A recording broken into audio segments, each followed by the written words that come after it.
നാം അത്താഴം കഴിക്കാൻ വേണ്ടി എഴുന്നേറ്റാൽ പ്രധാനപ്പെട്ട 2 കാര്യങ്ങൾ നമുക്ക് ചെയ്യാനുണ്ട്. അവസരമുള്ള ആളുകൾ അത് ഒരിക്കലും മറന്നു പോകാൻ പാടില്ലാത്തതാണ്. ഏതാണ് ആ 2 കാര്യങ്ങൾ? അതിലൊന്ന് ഇമാം ബുഖാരിയും മുസ്ലിമുമെല്ലാം ഉദ്ധരിച്ചിട്ടുള്ള മുത്തഫഖുൻ അലൈഹിയായ ഒരു ഹദീസിൽ നമുക്ക് കാണാം. അനസ് ബിൻ മാലിക് റളിയല്ലാഹു അൻഹു പറയുകയാണ്, സെയ്ദ് ബിൻ സാബിത്ത് റളിയല്ലാഹു അൻഹു അദ്ദേഹം പറഞ്ഞു, തസഹർനാ മഅ റസൂലില്ലാഹി സ്വല്ലല്ലാഹു അലൈഹി വസല്ലം സുമ്മ ഖാമ ഇലസ്സലാഹ്.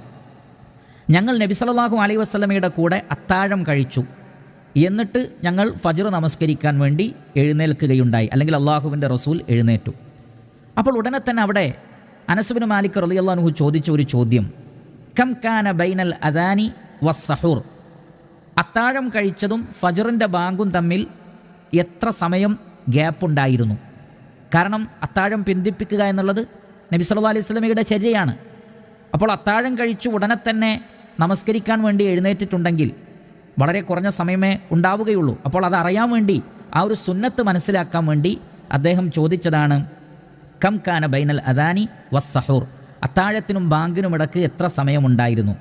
അവിടെ സെയ്ദ് ബിൻ സാബിത്ത് റളിയല്ലാഹു അൻഹു നൽകിയ മറുപടി, ഖദ്റു 50 ആയ, 50 ആയത്തുകൾ ഓതാനുള്ള സമയം, 50 ആയത്തുകൾ ഓതാനുള്ള സമയമേ ഉണ്ടായിരുന്നുള്ളൂ. എന്ന് പറഞ്ഞാൽ അതെപ്പോഴും അങ്ങനെയാണ് എന്നല്ല, മറിച്ച് അത്രയും നബി സല്ലല്ലാഹു അലൈഹി വസല്ലമ അത്താഴത്തെ പിന്തിപ്പിച്ചിരുന്നു എന്ന് മാത്രമല്ല, അതിനിടയ്ക്ക് ഒരല്പം സമയം കിട്ടിയപ്പോഴും പല പണ്ഡിതന്മാരും ഈ ഹദീസിൻ്റെ അടിസ്ഥാനത്തിൽ പറഞ്ഞിട്ടുള്ളത്, സ്വഹാബികൾ ആ സമയത്ത് പോലും പരിശുദ്ധ ഖുർആൻ പാരായണം ചെയ്തിരുന്നു.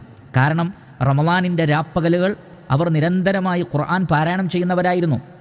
അപ്പോൾ എന്തുകൊണ്ടാണ് സെയ്ദ് ബിൻ സാബിത്ത് റളിയല്ലാഹു അൻഹുവിന് ഈ ഒരു കൃത്യമായ ആയത്തിൻ്റെ എണ്ണം പറയാൻ സാധിച്ചത്? അത്താഴം കഴിച്ച് ബാങ്ക് കൊടുക്കുന്നത് വരെയുള്ള സമയം അദ്ദേഹം, അതല്ലെങ്കിൽ സ്വഹാബികൾ ഖുർആൻ ഓതാൻ സമയം കണ്ടെത്തി എന്നുള്ളതാണ്. അതുകൊണ്ടാണ് അദ്ദേഹത്തിന് അത് കൃത്യമായി പറയാൻ സാധിച്ചത് എന്ന് പല പണ്ഡിതന്മാരും രേഖപ്പെടുത്തിയത് കാണാൻ സാധിക്കും. അതുകൊണ്ട് പ്രിയപ്പെട്ട സഹോദരങ്ങളെ, നമ്മൾ അത്താഴം കഴിച്ചു കഴിഞ്ഞു, ഇനി ബാങ്ക് കൊടുക്കാൻ സമയമുണ്ടെങ്കിൽ ഒരല്പം കിടന്നുറങ്ങട്ടെ എന്ന് കരുതിയിട്ട്, അതല്ലെങ്കിൽ ഒരല്പം കിടക്കട്ടെ എന്ന് കരുതിയിട്ട് നമ്മൾ കിടക്കുകയല്ല വേണ്ടത്. അവിടെയും ഖുർആൻ ഓതാൻ സാധിച്ചാൽ അതാണ് ഖൈർ. പലപ്പോഴും അങ്ങനെ കിടക്കുന്ന ആളുകൾ ഉറങ്ങിപ്പോവുകയും അവർക്ക് ഫജ്ർ നമസ്കാരം തന്നെ നഷ്ടപ്പെടുകയും ചെയ്യുന്നുണ്ട് എന്നുള്ളത് നമുക്കറിയാൻ സാധിച്ചിട്ടുള്ള ഒരു യാഥാർത്ഥ്യമാണ്. അതുകൊണ്ട് തന്നെ അത്താഴം എത്ര പിന്തിപ്പിച്ചാലും ഒരുപക്ഷെ ഫജ്ർ വരെ സമയമുണ്ടാകും.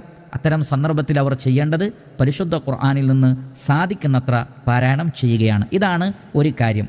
രണ്ടാമത്തെ ഒരു കാര്യം എന്താണ് എന്ന് ചോദിച്ചാൽ, നമുക്കറിയാമല്ലോ, ഫജ്റിന് തൊട്ട് മുമ്പുള്ള രാത്രിയുടെ യാമം, അല്ലെങ്കിൽ ഒരു രാത്രിയുടെ 3 യാമങ്ങളിൽ അവസാനത്തെ യാമം എന്ന് പറയുന്നത് അല്ലാഹു സുബ്ഹാനഹു വ തആല 1-ാമത്തെ ആകാശത്തേക്ക് ഇറങ്ങി വരുന്ന സമയമാണ്.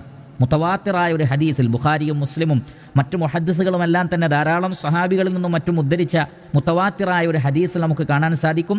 അബൂ ഹുറൈറ റളിയല്ലാഹു അൻഹുവിൽ നിന്നുള്ള ഹദീസാണ്. നബി സല്ലല്ലാഹു അലൈഹി വസല്ലം പറയുന്നു, യൻസിലു റബ്ബുന തബാറക വ തആല കുല്ല ലൈലത്തിൻ ഇലസ് സമാഇ ദുനിയ ഹീന യബ്ഖാ സുലുസുൽ ലൈൽ. എല്ലാ രാത്രിയുടെയും അവസാനത്തെ 3-ാമത്തെ യാമം അവശേഷിക്കുമ്പോൾ അല്ലാഹു സുബ്ഹാനഹു വ തആല 1-ാമത്തെ ആകാശത്തേക്ക് ഇറങ്ങി വരുന്നു. ഇത് എല്ലാ രാത്രികളിലുമുണ്ട്, റമളാനിലുമുണ്ട്. എല്ലാ രാത്രികളിലുമുണ്ട്, റമളാനിലുമുണ്ട്. എന്നിട്ട് അല്ലാഹു സുബ്ഹാനഹു വ തആല ഫയഖൂലു ചോദിക്കുന്നത്, മൻ യദ്ഉനി ഫഅസ്തജീബു ലഹു, ആരുണ്ട് എന്നോട് ദുആ ചെയ്യാൻ, ഞാൻ അവർക്ക് ഉത്തരം നൽകാം. മൻ യസ്അലുനി ഫഉഅതിയഹു, എന്നോട് ചോദിക്കാൻ ആരുണ്ട്, അവർ ആവശ്യപ്പെടുന്നത് ഞാൻ അവർക്ക് നൽകാം. മൻ യസ്തഗ്ഫിറുനി ഫഅഗ്ഫിറു ലഹു, എന്നോട് ഇസ്തിഗ്ഫാർ നടത്താൻ ആരുണ്ട്, അവർക്ക് ഞാൻ പുറത്തു കൊടുക്കാം.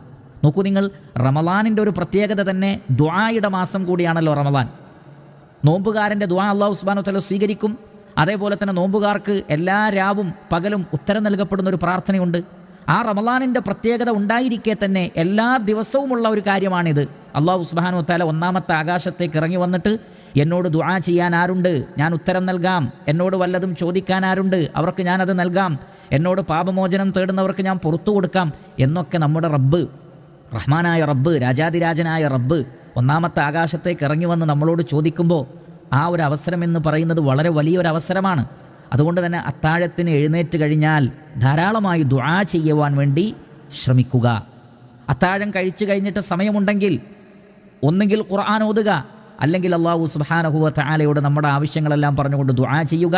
അതേപോലെ തന്നെ ഇസ്തിഗ്ഫാർ നടത്തുക. വബിൽ അസ്ഹാരിഹും യസ്തഗ്ഫിറൂൻ, അത്താഴത്തിൻ്റെ സമയത്ത് അവർ ഇസ്തിഗ്ഫാർ നടത്തുന്നവരാണ്. അപ്പോൾ ആ സമയത്ത് ധാരാളമായി ഇസ്തിഗ്ഫാർ ചെയ്യുവാനും ഈ സമയത്ത് ഉപയോഗപ്പെടുത്തുക. ഇങ്ങനെ പ്രധാനപ്പെട്ട ഈ 2 കർമ്മങ്ങൾക്കായിരിക്കണം അത്താഴത്തിൻ്റെ സമയത്ത് നമ്മൾ പ്രാധാന്യം കൊടുക്കേണ്ടത്.